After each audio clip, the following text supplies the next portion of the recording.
사도신경으로 우리의 신앙을 고백합니다.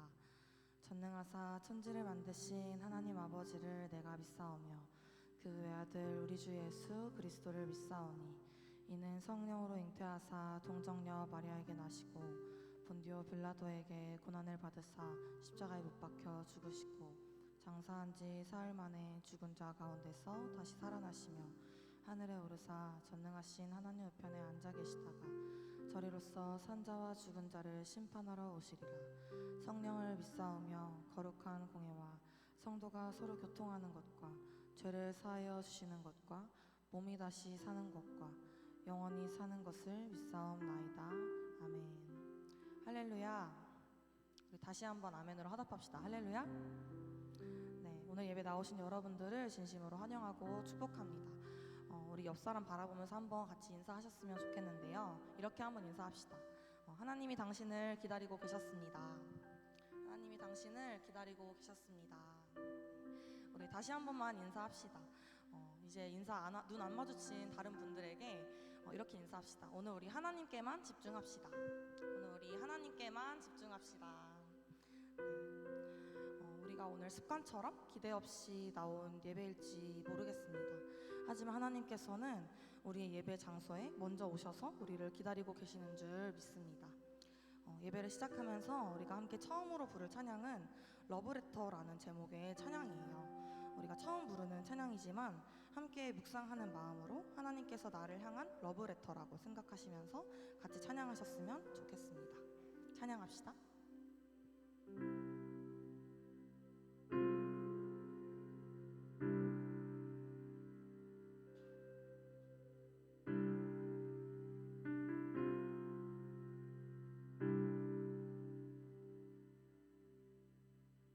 안심하라 내가 널 사랑한다. 두려워 말아라 내가 다 알고 있다. 외로워 말아라 내가 함께한다. 너의 생각보다 그보다 널 사랑한다.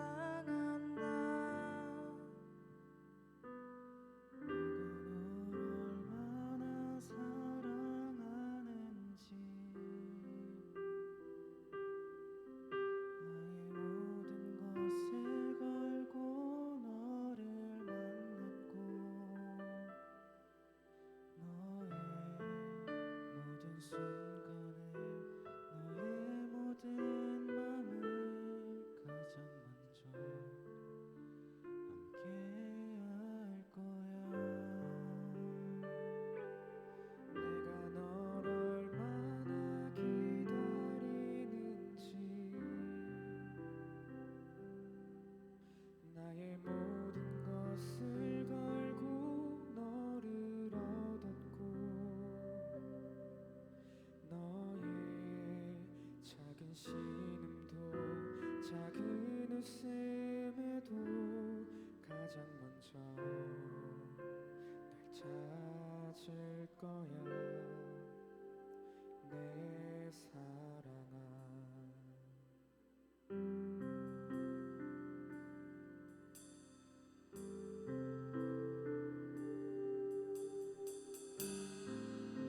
처음부터 고백합시다. 안심하라.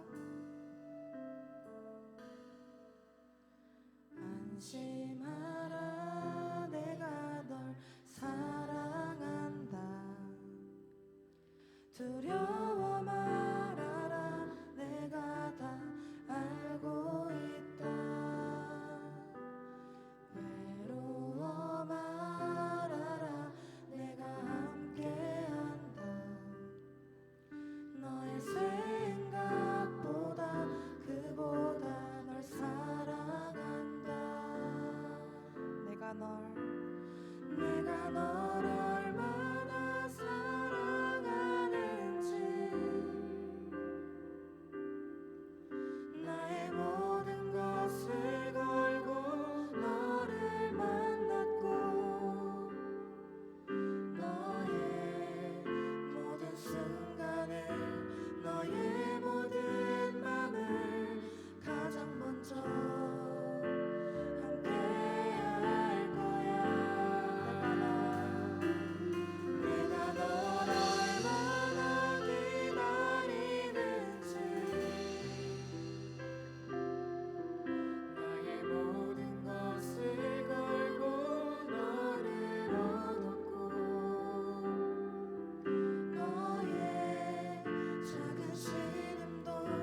작은 웃음에도 가장 먼저 널 찾을 다시 한번 고백합시다. 내가 널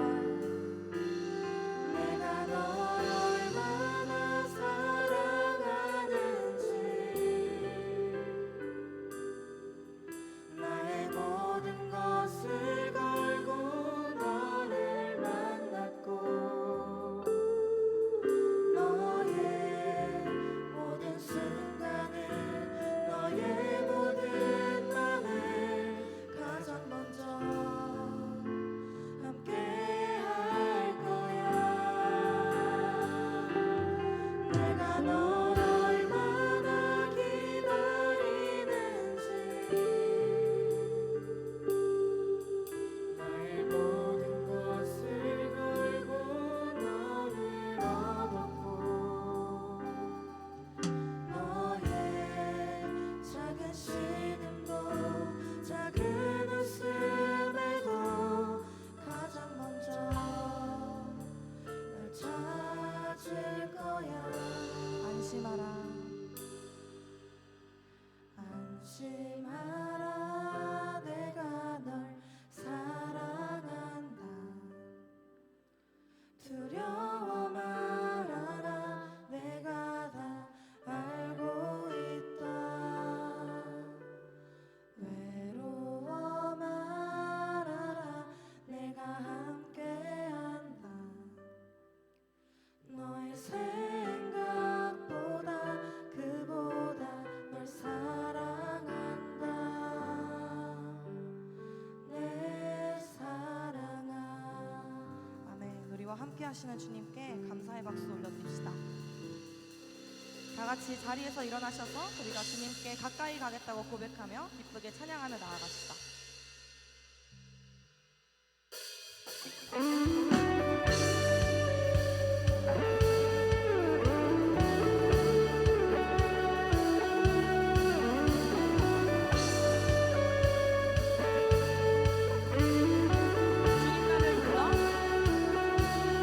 주님 나를 불러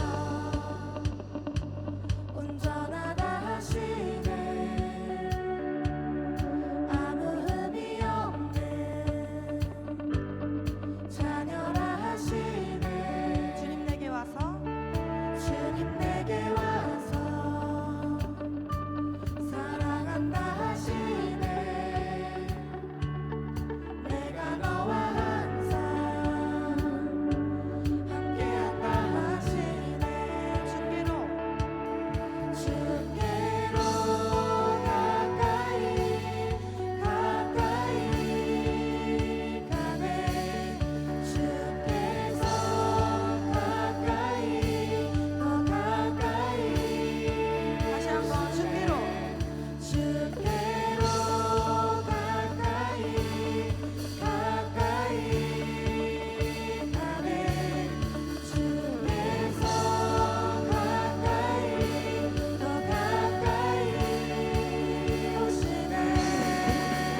내 주를 가까이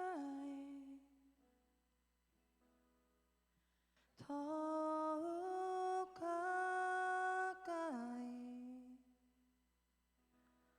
주님을 가까이 함이 내게 복이라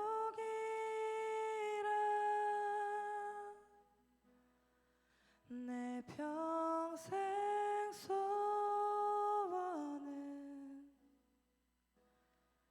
내 평생 소원이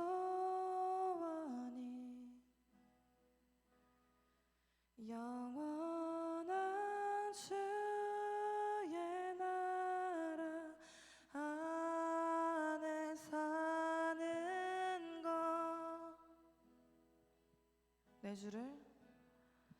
내 주를 가까이 더욱 가까이 주님을 가까이 함이 내게 복이라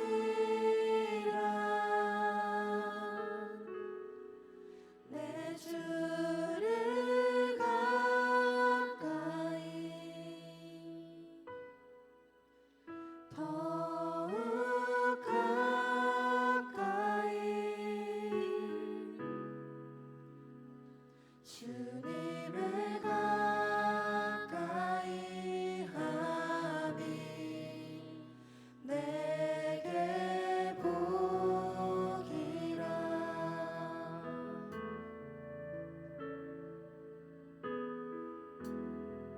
다시 처음부터 고백합시다. 내 주를 가까이 내 주를 가까이 더욱 가까이 주님을 가까이 함이 내게 복이라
시간 함께 우리 기도하며 나아갑시다.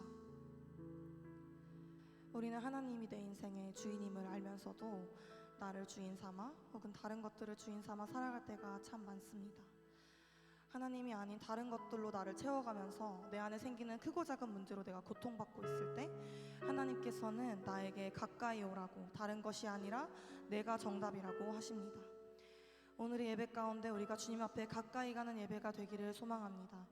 주님 앞에 내가 나아가기에 나를 가로막는 장애물들을 내려놓고 나를 주인 삼는 것들을 내려놓고 내 삶의 주인은 오직 주님뿐이시라고, 정답은 오직 주님이시라고 고백하기를 간절히 원합니다. 오늘의 예배의 주인은 오직 주님뿐이를 기억하면서 함께 간절히 기도하며 나아갑시다. 기도합시다.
기도하시겠습니다.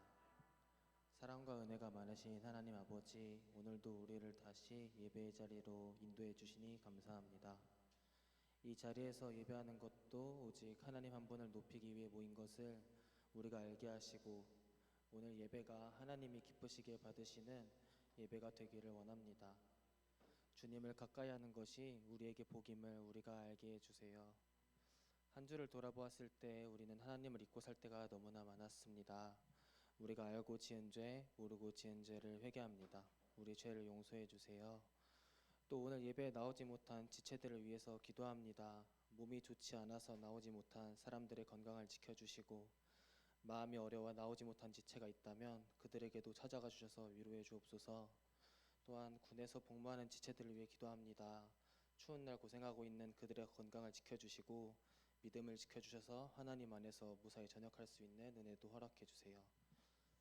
곳곳에서 일청년부를 위해 섬기는 손길들을 위해 기도합니다. 전날에 시간을 구별해서 찬양을 준비하는 찬양팀에게 복을 더하여 주시고, 미디어팀과 서포터즈팀, 친교팀, 중보기도팀에게도 복을 부어주셔서 은혜로 말미암아 맡은 일들을 잘 감당하게 해주세요. 수련회를 위해 기도합니다. 수련회 주제는 Be Blessed입니다. 청년부 공동체가 이번 수련회를 통해서 먼저 복을 받게 하시고 그 받은 복을 세상 가운데 전하는 귀한 지체들 되게 해주세요. 수련회에 참석하지 못하는 사람이 있다면 상황과 마음을 열어주셔서 많은 사람들이 은혜 받고 누리는 수련회 되게 해주세요. 마지막으로 말씀 전해주시는 강도사님 위해서 기도합니다. 강도사님께서 말씀 전하실 때 강도사님의 생각과 입술을 주관하여 주셔서 전해야 할 말들을 전하게 하시고, 저희 청년부에게는 듣는 귀를 허락하여 주셔서 열린 마음으로 듣게 하옵소서. 오늘 예배에 갈급함 가지고 나아가는 청년부 되게 하시고 하나님 한 분 기뻐 받으시게 충분한 예배가 되게 하옵소서. 감사드리며 이 모든 말씀 살아계신 우리 주 예수 그리스도의 이름으로 기도드렸습니다. 아멘.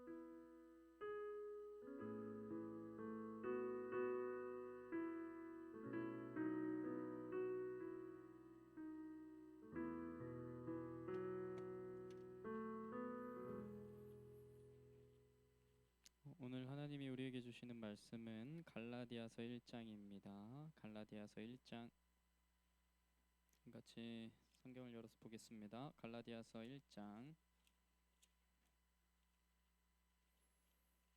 6절부터 12절까지의 말씀입니다. 갈라디아서 1장 6절부터 12절까지 우리가 한 절씩 교독하고 마지막 12절은 같이 보겠습니다. 제가 먼저 읽을게요. 그리스도의 은혜로 너희를 부르신 이를 이같이 속히 떠나 다른 복음을 따르는 것을 내가 이상하게 여기노라.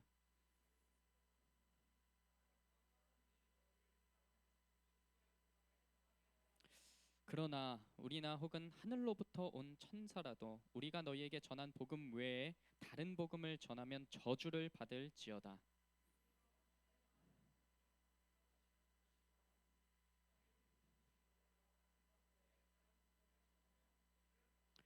이제 내가 사람들에게 좋게 하랴 하나님께 좋게 하랴 사람들에게 기쁨을 구하랴 내가 지금까지 사람들의 기쁨을 구하였다면 그리스도의 종이 아니니라.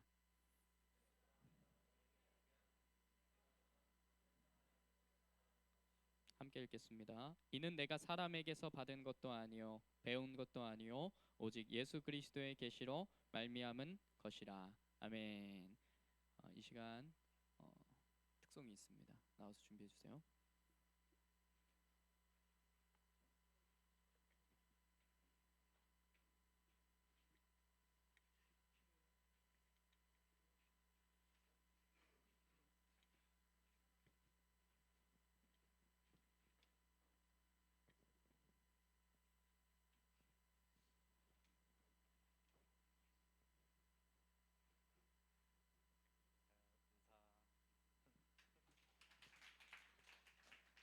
네, 준비하시면 저희 달콤 음악 교실은 잘 모르시는 분들도 있으실 것 같은데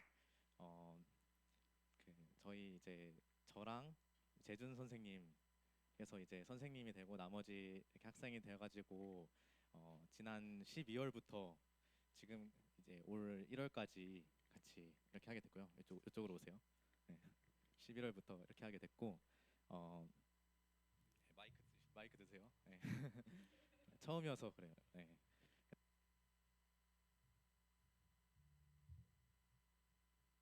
이렇게 하게 됐고요.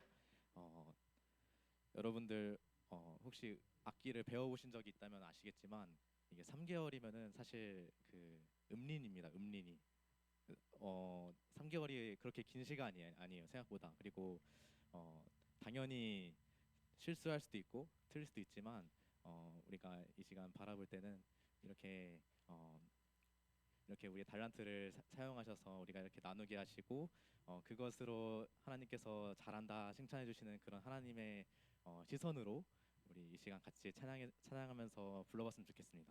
첫 번째로 이곳에서란 찬양을 할 건데 저희가 박자가 좀 흔들려요. 그래서 여러분들이 박수를 같이 잘 쳐주셔야 돼요. 그냥 막 치면 안 되고 그 투포에다가 잘 넣으셔서 박자를 쳐주셔야 됩니다. 네. 여러분들이 흔들리면 같이 흔들릴 수도 있기 때문에 꼭 잘 이렇게 쳐주셔야 됩니다. 네. 준비되면은 그럼 바로 하도록 하겠습니다. 이 시간이 가장 떨리니까 미안해요. 더 떨리게 해요. 네. 이게 시작하는 게 진짜 떨리거든요. 악기 해보신 분은 아는데 하시면 됩니다.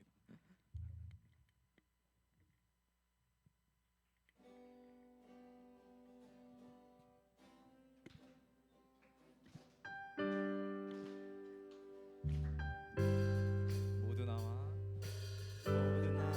주 경배하네. 인도하신 부르심 따라 우리의 힘과 계획을 내려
감사하게도 한 곡 더 있습니다. 여기 이제 여기도 다 배웠기 때문에 이제 교체해 주시면 됩니다.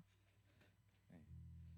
저희 참고로 이 시간에 잠깐 얘기를 좀 하자면은 이 찬양을 고르는데 제가 정말 그 생각을 많이 했어요. 일단 쉬워야 되고 그리고 이게 또 좋아야 되고 이런데 제가 진짜 딱 맞는 찬양을 그래도 고른 것 같아요. 주는 완전합니다 찬양인데 이 찬양의 이제 첫 가사를 보시면 주여 우린 연약합니다.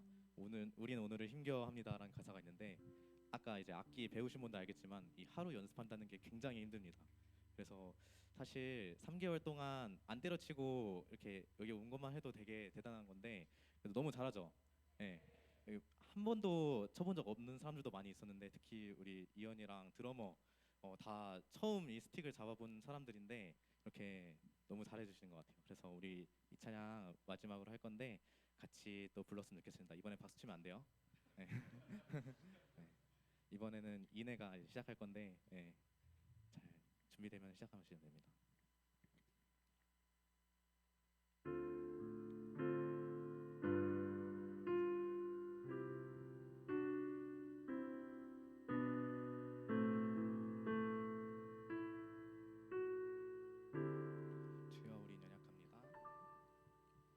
주여 우린 연약합니다.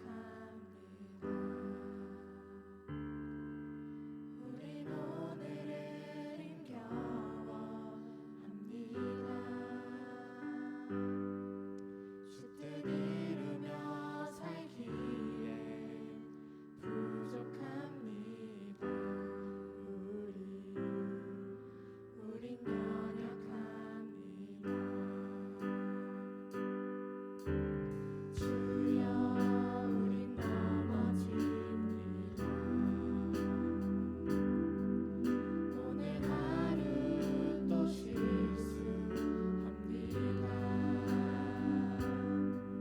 주의 긍휼을 구하는 죄인입니다. 우리 주만 바라봅니다. 한없는 주님의 은혜 온 세상 위에 넘칩니다. 가릴 수 없는 주 영광 온 땅 위에 충만합니다. 주님만이 길이오니 우린 그 길 따라갑니다. 그날에 우릴 이루신 주는 완전합니다. 한없는 주님의 은혜 한없는 주님의 은혜 온 세상 위에 넘칩니다. 가릴 수 없는 주 영광 온 땅 위에 충만합니다. 주님만이 길이오니 우린 그 길 따라갑니다. 그날에 우릴 이루신 주는 완전합니다.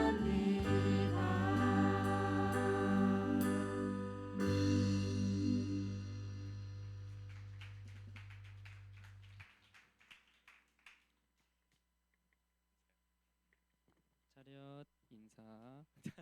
네, 들어가 주세요. 감사합니다.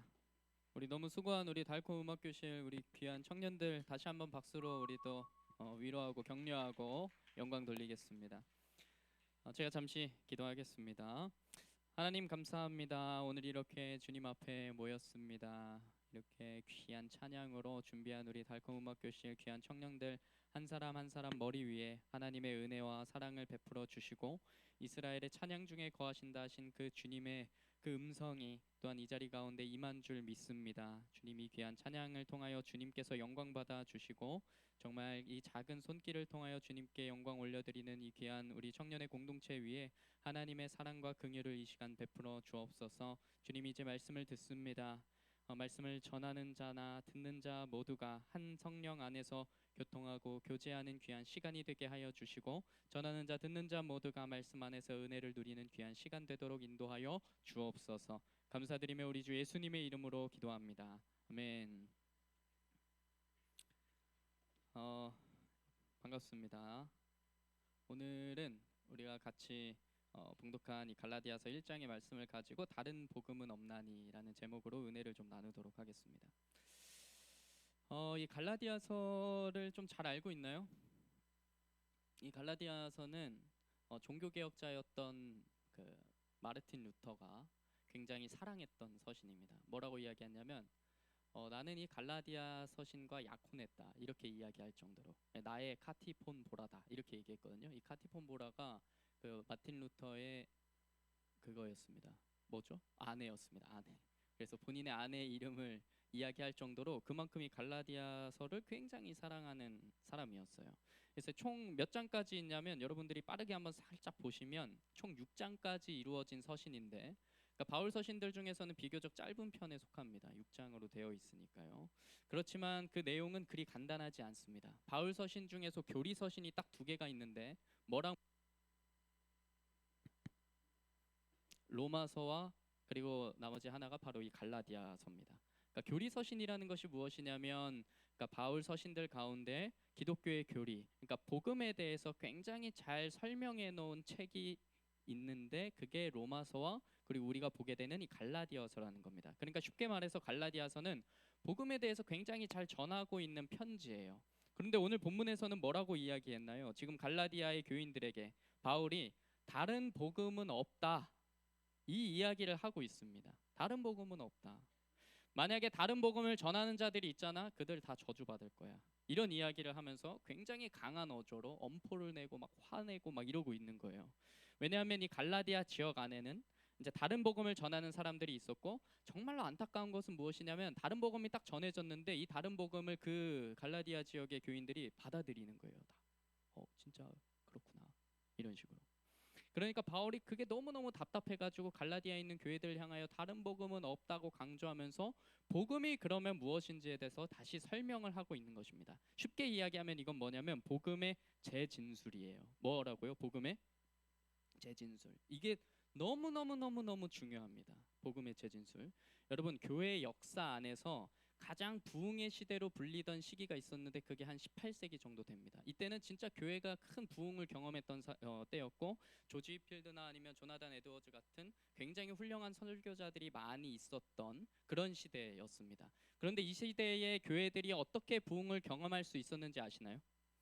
이 시대에 어떻게 그렇게 큰 부흥과 정말 놀라운 그 교회의 확장들이 일어날 수 있었냐면 리차드 러브레이스라는 학자가 이렇게 이야기합니다. 뭐라고 이야기하냐면 이 시대 사람들이 어떻게 부흥을 누릴 수 있었는가? 이 질문에 대해서 이렇게 이야기해요. 부흥은 인위적으로 일으킬 수 없습니다.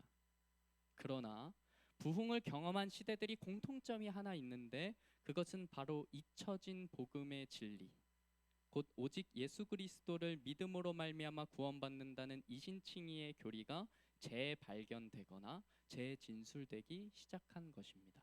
이렇게 얘기해요. 이 무슨 복잡하게 이야기했지만 쉽게 얘기하면 부흥을 경험하는 시대에는 언제나 사람들이 복음을 어떻게 하는 재발견하는 역사가 일어났었다는 이야기를 하는 겁니다. 반대로 이야기하면 내 안에 복음을 끊임없이 재발견되는 역사가 없다면 우리는 우리 안에 내적인 부흥을 경험하기가 매우 힘들다는 이야기를 하는 거예요. 이것은 오늘날도 마찬가지입니다. 오늘날도 마찬가지예요.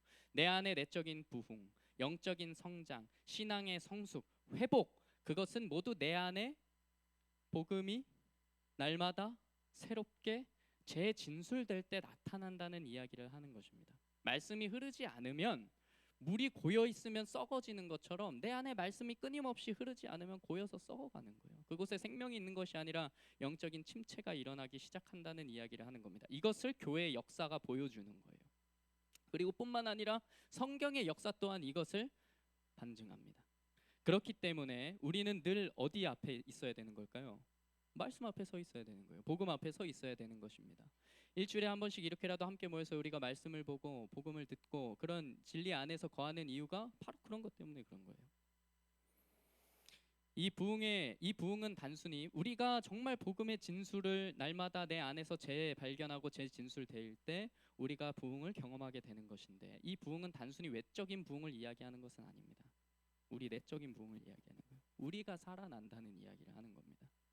실제로 존 웨슬리나 아니면 아까 얘기했던 마틴 루터가 바로 이 갈라디아서를 통해서 그 복음을 재발견하고 자기 안에 복음이 재진술되는 것들을 경험합니다. 그래서 그들이 놀라운 복음의 일꾼이 되어서 한 시대를 이끌어가는 정말 훌륭한 영적인 리더로 세워지는 거예요. 저희가 토요일마다 이제 리더 모임을 하는데, 그 리더들이랑 같이 모였을 때 이제 갈라디아서에 대해서 이제 이야기를 하고 이제 좀 나눴을 때 그때도 그런 이야기를 하더라고요.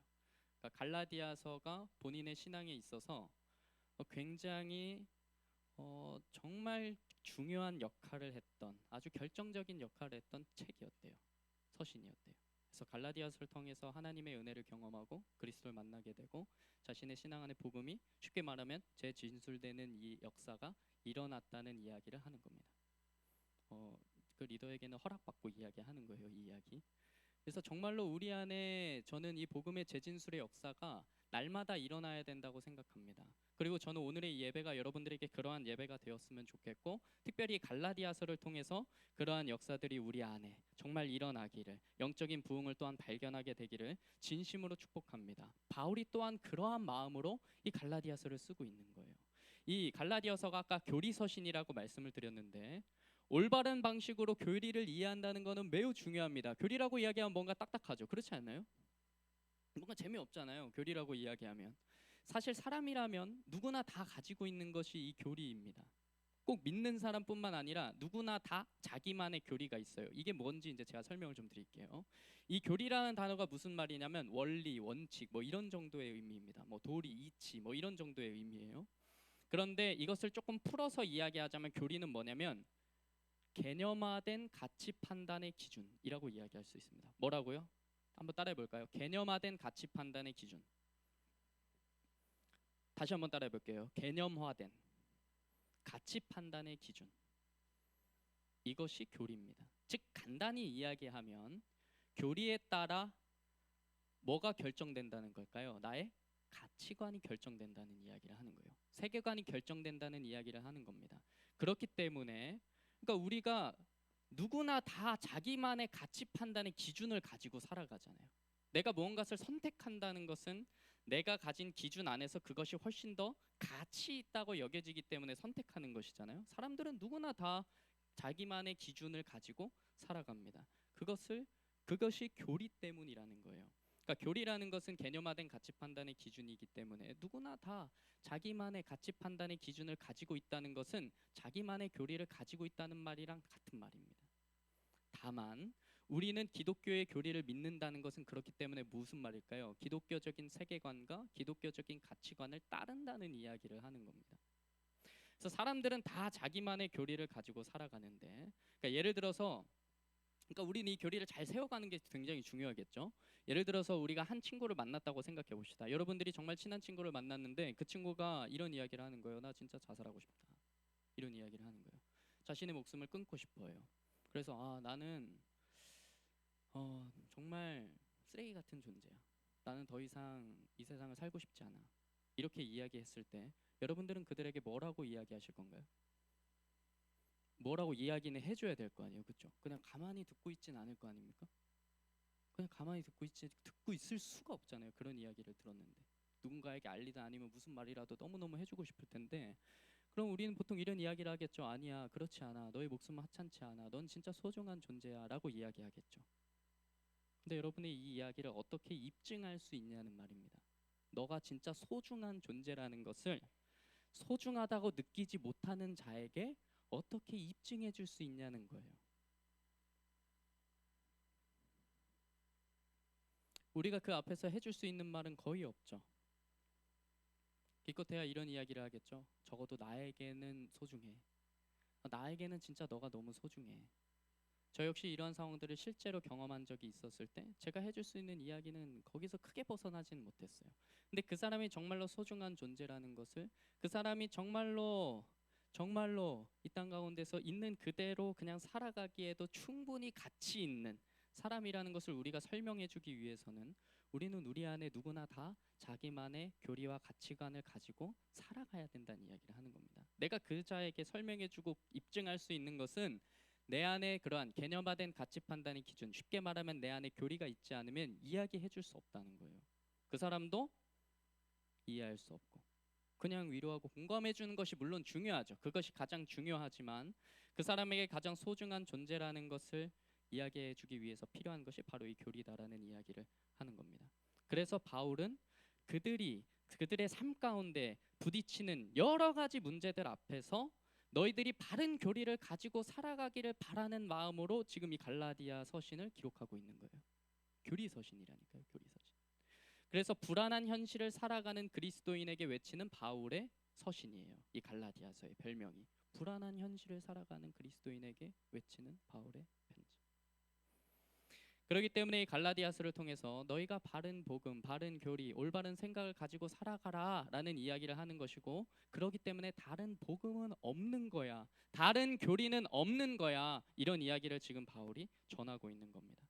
그렇다면 바울이 실제로 갈라디아서를 통해 바른 복음에 대해서 어떻게 전하고 있는지, 그 바른 복음이 다른 복음과 무엇이 다른지 우리가 좀 말씀을 통해서 좀 살펴보도록 하겠습니다. 우리 6절과 7절을 좀 같이 볼까요? 6절 7절 한번 같이 읽어주세요. 시작.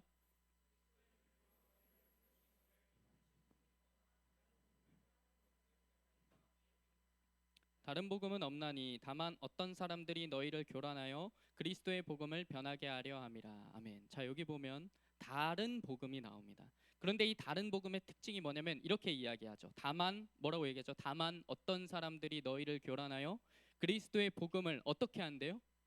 변하게 하려 함이라. 이 변하게 한다, 이 메타스트레포라는 이 단어가 무슨 의미냐면 원어적인 의미가 이런 뜻이에요. 자리를 바꾸다 또는 순서를 바꾸다, 이런 뜻이에요. 무슨 말이라고요? 순서를 바꾼다, 이런 뜻입니다. 그러니까 다른 복음의 특징이 뭐냐, 거짓 복음의 특징이 뭐냐, 바른 복음과의 가장 큰 차이점이 뭐냐, 이 순서를 바꾼다는 거예요. 순서를 바꾼다. 이 순서가 굉장히 중요하거든요. 예를 들어서 제가 설명을 드리겠습니다. 여러분, 성경에서 우리에게 선을 행하라고 가르칩니까? 가르치지 않습니까? 가르칩니다. 선행을 하라고 이야기하죠. 그렇죠? 그런데 동시에 성경에서는 예수 그리스도를 믿는 믿음을 가지라고 이야기합니다. 그렇죠? 둘 다 이야기하죠. 어느 것 하나 중요하지 않다고 이야기하지 않습니다. 그런데 우리가 흔히 생각해 볼 수 있는 로마 가톨릭에서는 어떻습니까? 로마 가톨릭에서는 예수 그리스도를 믿으라고 하나요? 믿지 않으라고 하나요? 예수 믿으라고 해요, 거기도. 그리고 선행을 가르칩니까? 가르치지 않습니까? 굉장히 강조합니다. 똑같아요. 기독교에서도 그리스도와 선행에 대해서 가르치고 명령하고, 또 로마 가톨릭에서도 똑같이 그리스도에 대한 믿음과 또한 선행, 행함을 강조합니다. 근데 차이가 뭘까요? 순서가 다른 거예요. 순서. 우리는 예수 그리스도를 믿음으로 말미암아 구원을 받음으로 인하여서 선행을 하는 거예요. 무슨 말인지 아나요? 그런데 로마 가톨릭은 뭘까요? 구원을 위해서 선행을 하는 거예요. 그러니까 선행을 통하여 너희들이 구원을 받는다, 이렇게 이야기를 하는 겁니다. 정말 간단하게 이야기하자면, 그러니까 복음의 문제는 언제나 이렇게 순서의 문제입니다. 당신이 하나님께 조건 없이 사랑을 받았기 때문에 이제 당신은 예수 그리스도를 믿을 수 있게 되었습니다. 이것이 복음이라는 이야기를 하는 겁니다. 다시, 이 순서가 너무너무 중요해요. 당신이 선한 삶을 살았기 때문에 하나님이 당신을 사랑하는 것이 아니라 하나님이 당신을 사랑하기 때문에 당신이 선한 행동을 한다는 이야기를 하는 거예요. 이게 기독교에서 이야기하는 믿음이고 그 믿음에 따른 행함입니다. 그리스도의 기독교가 이야기하는 구원이 이것이요. 당신이 하나님께 사랑을 받았기 때문에 당신은 하나님을 믿는 것입니다. 이거예요. 다시, 당신은 하나님께 사랑을 받았기 때문에, 당신은 하나님께 은혜를 받았기 때문에 믿을 수 있는 겁니다. 이 말이에요. 그런데 잘 들어보세요. 당신이 그리스도를 믿었기 때문에 당신은 하나님의 사랑을 받게 되었습니다. 이건 맞는 말일까요? 틀린 말일까요? 이것은 틀린 말입니다. 당신이 하나님을 믿었기 때문에 하나님이 당신을 사랑합니다. 이것은 다른 복음이에요. 이건 잘못된 복음이에요. 얼핏 들으면 굉장히 맞는 말이지만 이것은 진실이 아닙니다. 왜냐하면 이 차이를 아는 것이 우리 신앙에서 정말 중요한데 잘 들어보세요. 제발. 모든 사람들은 예수님을 믿는 믿음으로 구원을 받는 것이 맞습니다. 자기의 공로가 아니죠. 오직 예수님을 믿는 그 믿음으로 구원을 받습니다. 그런데 우리는 오직 믿음으로 구원을 받는다는 말에서 간혹 이러한 오해를 해요. 어떤 오해를 하냐면 우리의 믿음을 믿는 거예요. 그리스도를 믿음으로 구원받는 게 아니라 그리스도를 믿는 그 믿음을 믿는다니까요. 예를 들어서 이런 겁니다. 제가 여러분들에게 질문을 하는 거예요. 당신 구원 받으셨습니까? 대답 안 해도 돼요. 구원 받으셨습니까? 라는 질문 하셨을 때 물론 받았다고 얘기하겠지만 당신 구원 받으셨습니까? 라고 얘기했을 때 여러분은 뭐라고 대답하겠어요? 네, 저 구원 받았습니다 라고 말씀하시겠죠. 그쵸? 나 구원 받았습니다. 그러면 그것을 어떻게 아십니까? 만약에 제가 그렇게 물어보면 이렇게 이야기하겠죠. 제게 믿음이 있습니다. 제가 하나님을 믿습니다. 이 믿음은 어제 오늘의 믿음이 아니라 내가 10년, 20년 동안 믿어온 믿음입니다. 내가 이 믿음을 계속 가지고 있었습니다. 내가 이 믿음을 가지고 봉사도 하고 기도도 하고 찬양도 하고 열심히 섬깁니다. 믿음으로 말미암아 구원을 받는다는 그 말을 나는 확신합니다. 이렇게 이야기한다면 이렇게 이야기할 수 있겠죠. 그러나 이 믿음은 성경이 말하는 믿음이 아닙니다. 이 믿음은 성경이 말하는 믿음이 아니에요. 왜냐하면 이 믿음은 믿음이라 쓰고 공로라고 읽는 거예요. 그 믿음이 내 믿음이에요. 내가 믿는 거예요. 내가 믿어서 나 구원 받습니다. 내가 믿는다니까요. 내가 하나님 믿어요. 그래서 믿음으로 말미암아 구원을 받는다는 그 에베소서의 2장 말씀에 그 앞에 너무너무 중요한 표현이 하나 있습니다. 그게 어떤 표현이 거기 딱 박혀 있냐면 이렇게 써 있어요.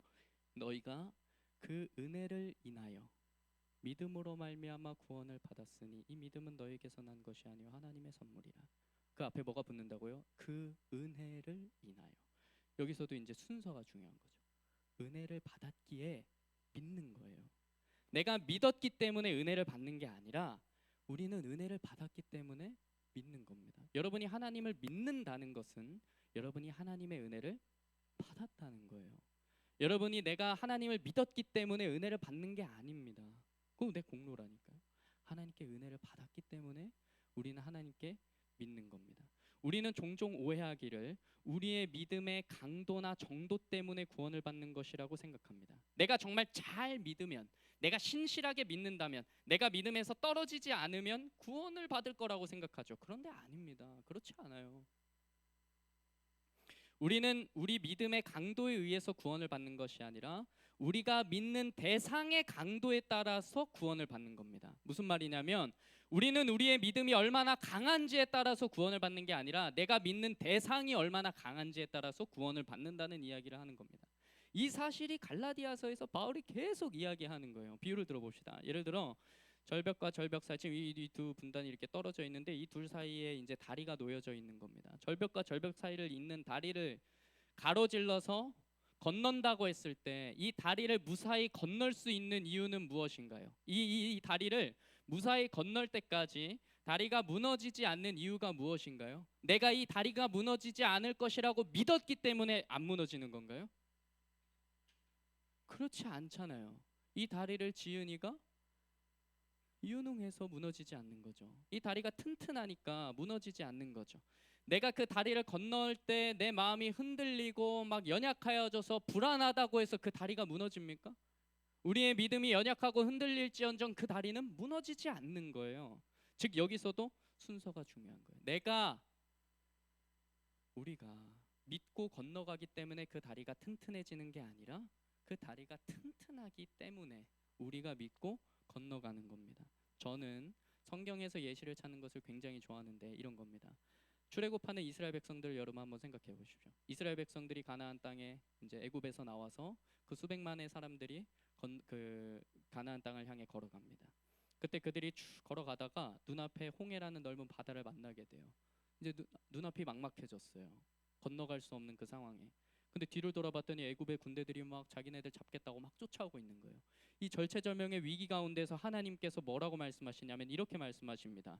너희는 두려워 말고 가만히 서서 여호와께서 오늘날 너희를 위하여 행하시는 구원을 보라. 이렇게 말씀하십니다. 뭘 보라고요? 구원을 봐라. 하나님의 구원이 어떻게 이루어지는지 보라는 거예요. 그랬더니 이제 바다가 갈라지기 시작합니다. 그래서 양쪽에 벽처럼 되었고, 그리고 바닥은 마른 바닥처럼 되고, 그리고 이스라엘 백성들이 그 홍해를 건너가는 겁니다. 근데 한번 여러분들이 상상해 보세요. 그 홍해를 건너갈 때 그 바닥을 마른 바닥처럼 지나갔다 했다 진짜 이렇게 갈라진 거예요. 근데 이렇게 걸어가는데 그들 가운데 어떤 이들은 막 찬양을 했겠죠. 할렐루야, 막 하나님 놀라우십니다. 내가 당신 믿습니다. 이러면서 막 이 중간을 막 걸어갔을 거 아니에요. 근데 이렇게 믿음을 가지고만 걸어갔을까요? 분명히 누구는 걸어가면서 양쪽에 물이 있으니까 여기 막 물고기도 지나다니고 저기 막 못 보던 생물체도 막 지나다니고 그러면서 그 물을 보면서 이게 무너지진 않을까? 애굽 군대가 막 쫓아오지 않을까? 이런 불안감을 가지고 건너가는 사람들도 틀림없이 있었을 겁니다. 그러면 하나님이 그렇게 나를 정말 영광되게 찬양하는 주님, 나 정말 주님 찬양합니다. 할렐루야. 어떻게 이런 놀라운 일을 하십니까? 그런 분들만 구원하시고 두려워하며 떠는 그들은 내버려 두시나요? 그렇지 않으시는 거예요. 그렇지 않으시는 거예요. 마음이 흔들리는 그들도 그곳을 건너가는 이들을 하나님 다 구원하시는 겁니다.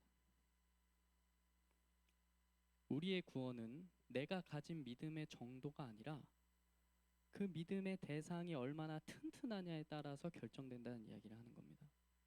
무슨 말인지 아시나요? 홍해를 가르신 그 하나님이 그 하나님 때문에 우리가 구원을 받는 것이지 그 갈라진 그 홍해를 내가 믿음으로 건넜기 때문에 그게 안 무너지는 게 아니라는 이야기를 하는 겁니다. 그런데 우리는 정말 자주 때로는 간혹 내가 가진 믿음이 강해서 나의 믿음이 확신이 되는 경우들이 많이 있다는 겁니다. 거짓 복음이 무엇이라고요? 그리스도의 복음을 변하게 한다니까요. 변하게 한다는 거예요. 어떻게 변한다고요? 순서만 살짝 바꾸는 거예요. 그리스도의 복음을 순서 바꾸는 거예요. 갈라디아 교회 안에 이렇게 순서가 뒤바뀐 거짓 복음을 전하는 자들이 있었던 겁니다. 문제는 갈라디아 교인 성도들이 이러한 거짓 복음의 마음을 빼앗기는 거예요. 근데 그들이 왜 이렇게 순서가 뒤바뀐 이 복음을 받아들였냐면 사실 이 갈라디아서라고 얘기할 때 이 갈라디아는 어떤 이 도시 하나를 이야기하는 것이 아닙니다. 그냥 비유하자면 강원도, 경기도 이렇게 이야기하는 것처럼 어떤 넓은 지역을 지칭하는 거예요. 그래서 갈라디아서 1장 2절에 보시면 이런 말씀이 쓰여 있어요. 함께 있는 모든 형제와 더불어 갈라디아 여러 교회에게 내가 편지한다. 이런 말을 하거든요.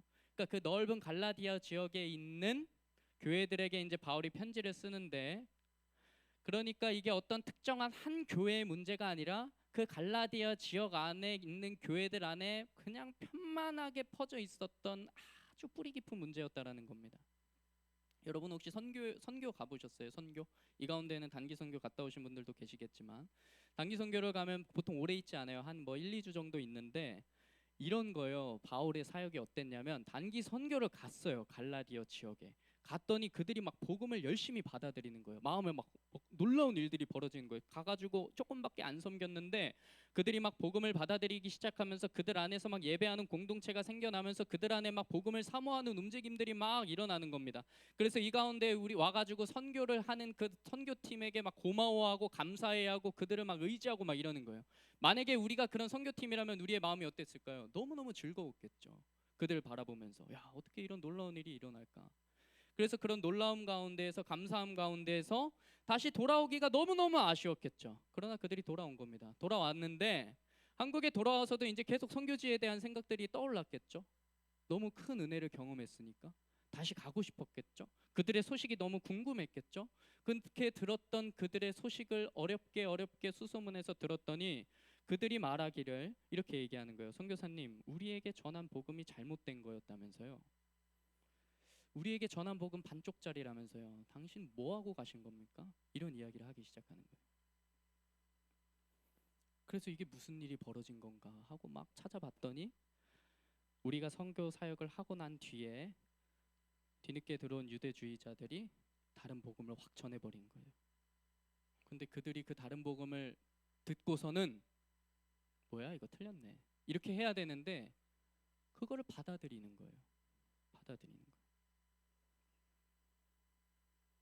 이 유대주의자들이 이야기했던 것은 다른 게 아닙니다. 아까 제가 믿음의 대상, 믿음의 정도 막 이런 얘기를 했는데 쉽게 말하면 이런 거예요. 기독교는 우리는 믿음의 정도가 아니라 믿음의 대상을 바라보는 신앙입니다. 우린 내 믿음을 바라보는 게 아니고 내게 믿음 주시는 이를 바라보는 신앙이에요. 그런데 유대주의자들이 한 이야기는 무엇이었냐면 내 믿음의 정도를 봐야 된다. 이 이야기를 하는 거였어요. 너희의 믿음의 정도에 따라서 구원받는다. 이 이야기 했던 거예요. 그러니까 너희들 너의 믿음의 생활들 어떻게 살아가는 것들 그런 거 막 신경 쓰라는 이야기를 하는 거예요. 그러니까 믿음과 행위의 순서 가운데 우리는 믿음이 우선인데 이들은 행함을 강조하는 거예요. 그런데 그들이 무엇을 선택했다고요? 유대주의자들의 이야기에 더 혹한 거예요. 왜 이 이야기에 더 혹했을까요? 이들의 복음이 더 좋아서? 더 쉬워서? 더 그들이 받아들이기에 어려움이 없어서? 그렇지 않았을 겁니다. 여러분 한번 생각해 보세요. 두 사람이 전하는데 한 사람은 여러분 행하지 않아도 됩니다. 믿음으로 구원받는 겁니다. 그 믿음은 우리의 믿음의 대상을 믿는 믿음입니다. 여러분들 행함으로 구원 아닙니다. 여러분 믿음이 중요합니다. 이렇게 전하는 사람이 있고 어떤 사람은 막 행해야 된다고 얘기하는 거예요. 행해야 구원 받습니다. 여러분 믿음만으로 되겠어요? 행하세요. 이런 이야기하면 누구의 복음이 더 받아들이기 쉬운 복음이에요? 믿음으로 사는 게 더 받아들이기 편하잖아요. 왜냐하면 행해야 된다는 것은 그들에게 짐을 지우는 것인데. 그런데 이 갈라디아 지역 교회에 있는 이 성도들은 뭘 받아들였다는 걸까요? 그들에게 짐을 지어주는 그 복음을 더 쉽게 받아들인 거예요. 그러니까 바울이 이런 이야기를 하는 거예요. 6절에서 너희가 다른 복음을 따르는 것을 내가 이상하게 여기노라. 이상하다. 그게 더 좋은 게 아닌데, 그게 더 쉬운 게 아닌데 왜 그거를 쫓아가냐? 이상하다. 이런 이야기를 막 하는 거예요. 바울이 그래서 그 이야기를 하는 겁니다. 참 신기하다. 진짜 이상하다. 근데 왜 그랬냐면 그들이 왜 그렇게밖에 할 수 없었냐면 이것은 그들의 그 갈라디아 지역의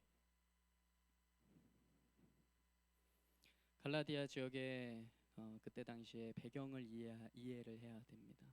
어떤 배경이었냐면 이 갈라디아 지역에 살고 있던 이 이방인들이 기독교를 받아들인다는 것은 정말 놀라운 삶의 변화였어요. 왜냐하면 이때 당시 이 헬라 문화 시기의 종교는 우리가 오늘날 가지는 여러분 종교 뭐예요? 이런 물어보는 그런 종교가 아니었어요. 그때 당시의 종교는 그때 당시의 사회의 문화였고 그들의 삶 자체였고 모든 사회적 기반이 이 종교 위에 지어졌습니다. 오늘날이랑은 다르죠. 그들의 모든 삶의 터전이 이것을 기반으로 했어요. 종교를 기반으로. 그래서 종교 안에서 그들이 친구도 사귀고 사업도 하고 동료도 생기고 일도 하고 심지어 가족도 맺어집니다. 근데 내가 종교를 바꾼다. 이거는 뭘까요? 그거 다 끊어낸다는 이야기 하는 거예요. 나 완전 동떨어진 사람으로 산다 이 이야기였습니다. 그러니까 그들이 그러한 삶 가운데에서 기독교를 선택한다는 것은 엄청난 용기였어요. 엄청난 일이었다고요. 그러니까 모든 사람과 사회적 관계를 다 단절시킨다는 것과 차이가 없는 일이었습니다. 즉 그들은 그들의 믿음으로 인하여서 위기를 맞이하게 된 거예요. 내가 그리스도를 믿습니다라는 그 믿음으로 그들이 그러한 사회적 위기를 맞이하게 된 겁니다. 때로는 가정 안에서 갈등을 겪는 일이 벌어졌던 것이고 때로는 사회적인 갈등이 벌어졌던 것이고 때로는 자기의 삶의 터전 모두를 다 잃어버리는 지경까지 간 거예요. 오늘날도 마찬가지죠. 신앙 안에서 갈등이 있잖아요. 갈라디아 사람들이 바로 이와 같은 이유로 사회적인 어려움을 겪고 있었고 바울이 그들과 함께 있었을 때에는 갈라디아 교인들이 바울을 의지하면서 그래 바울의 말씀도 들으면서 그렇게 의지했었는데 바울이 이제 딱 떠나가고 나니까 기독교인이라는 이유로 다가오는 그런 고난과 핍박과 어려움들을 당해낼 재간이 없는 거예요. 불안한 거예요.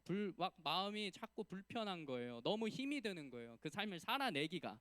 그런데 그때 유대주의자들이 딱 와서 이야기하는 거예요. 너희들 우리 복음 한번 들어볼래? 이렇게. 근데 그때 당시 유대교는 어땠냐면 당시 그 헬라 문화 안에서는 그들의 종교는 다신교였습니다. 신이 많다였거든요. 그러니까 유일신을 외치는 기독교는 인정해주지 않았던 거예요. 그런데 유대교도 예수 그리스도를 믿지 않아서 문제지 그들도 하나님이 유일신이라고 믿는 종교거든요. 그런데 그들은 로마에게 인정을 받았어요. 왜냐하면 유대교는 역사가 깊은 종교니까 그냥 인정해줘 이렇게 했던 거예요. 거기도 그냥 인정해줘. 워낙 오래된 곳이니까, 워낙 그냥 오래된 종교였으니까 그냥 거기는 그냥 인정해줘라. 물론 이 안에는 사회적이고 정치적인 이유도 있었지만 어쨌든 그 근간에는 유대교는 역사가 깊다는 이유로 그렇게 인정을 받았었습니다. 그런데 그리스도교는 그렇지 않았어요. 기독교는. 그런 상황에서 기독교가 그런 공격을 당하는 거예요. 나 우리랑 보면 별반 차이가 없는 것 같은데 유대교는 인정을 받는 거예요. 그러니까 그들이 와가지고 그런 복음을 전하니까 그들이 그걸 받아들이는 거예요. 자기의 믿음을 잃고 싶지 않아서, 자신의 믿음을 잃고 싶지 않아서 그거를 받아들이기 시작했던 겁니다. 믿음의 대상을 의지하지 아니하고 믿음의 정도를 자꾸 바라보기 시작한 거예요. 내가 하는 거, 내가 믿는 거, 내가 살아내는 모든 것들을 집중하면서 그렇게 자신들의 어려움을 이겨내려고 했던 겁니다. 내가 믿음의 대상을 의지하는데 그분은 보이지 않잖아요. 나의 행함과 나의 삶들은 보이잖아요.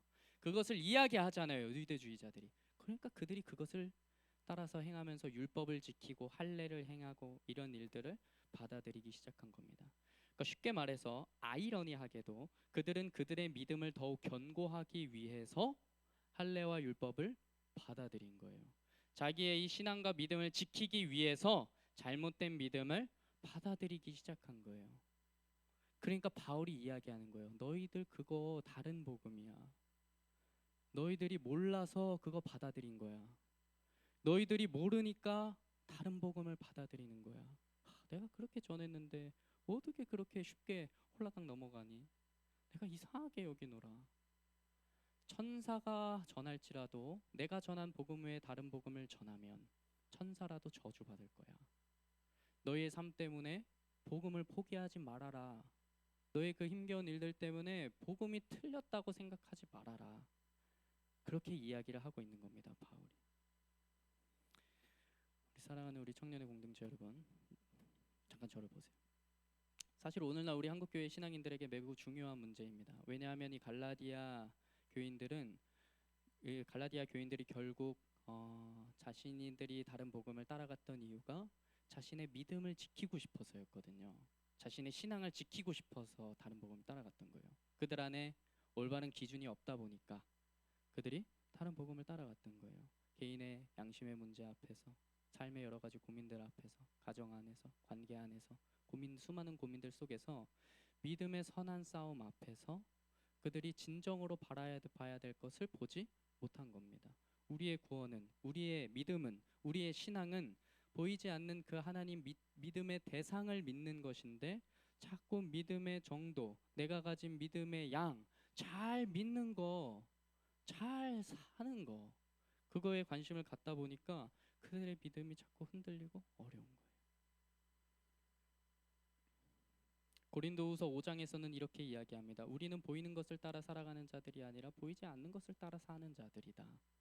그러니까 우리가 정말로 여러분들이나 저나 우리가 믿음으로 말미암아 구원을 받는다라고 이야기할 때 그것이 우리가 믿어서가 아니라 정말 하나님이 나에게 은혜를 베풀어 주셔서 나의 믿음의 대상을 내가 믿습니다. 내가 내 믿음을 믿어서 구원받는 게 아니고 내가 나를 구원하시는 그 놀라운 하나님 믿음의 대상을 믿음으로 구원을 받습니다. 내가 자꾸 내 주변에 있는 여러 가지 모습들, 환경들, 삶들, 내 눈에 보이는 것들을 의지하지 아니하고 보이지는 아니하지만 실제로 살아계시는 당신을 내가 의지합니다. 이렇게 고백할 수 있는 저와 여러분들이 다 되시면 정말 너무너무 좋겠습니다. 우리의 믿음은 흔들립니다. 여러분 믿음 흔들리잖아요. 여러분 저도 믿음 흔들려요. 나의 믿음이 물론 견고하게 서 있기를 날마다 노력하고 애쓰고 기도하고 힘쓰지만 우리의 믿음은 연약합니다. 여러분, 여러분의 믿음을 믿지 마세요. 여러분에게 믿음 주시는 이를 믿으세요. 우리가 우리의 믿음으로 구원받는 게 아닙니다. 그 믿음 은혜로 받는 거라니까요. 선물로 받는 거라니까요.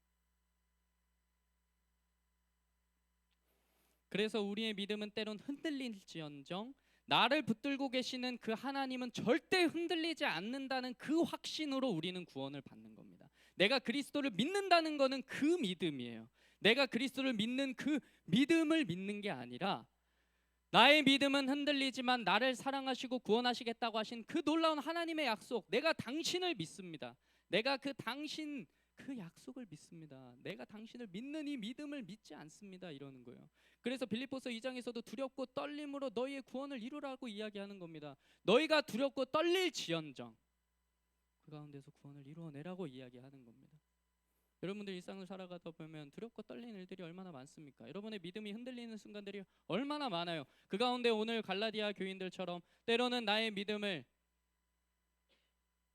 지키고 싶어서 세상과 타협하는 일들도 있잖아요. 내 믿음 그래도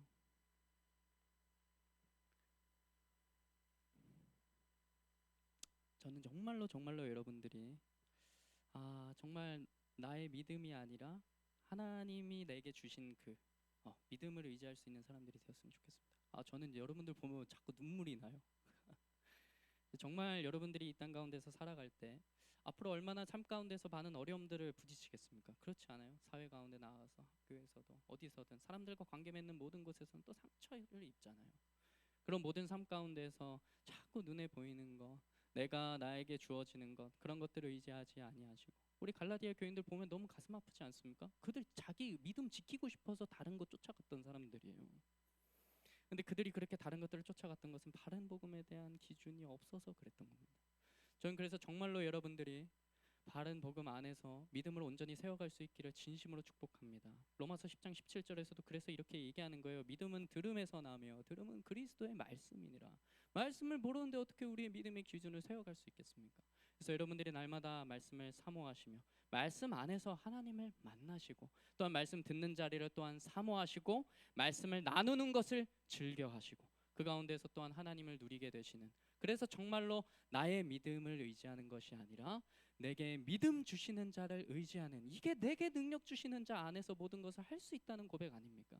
그래서 그러한 고백이 저와 여러분들의 고백이 되시기를 진심으로 축복합니다. 이 시간 우리 같이 찬양하고 같이 기도하는 시간 갖도록 하겠습니다.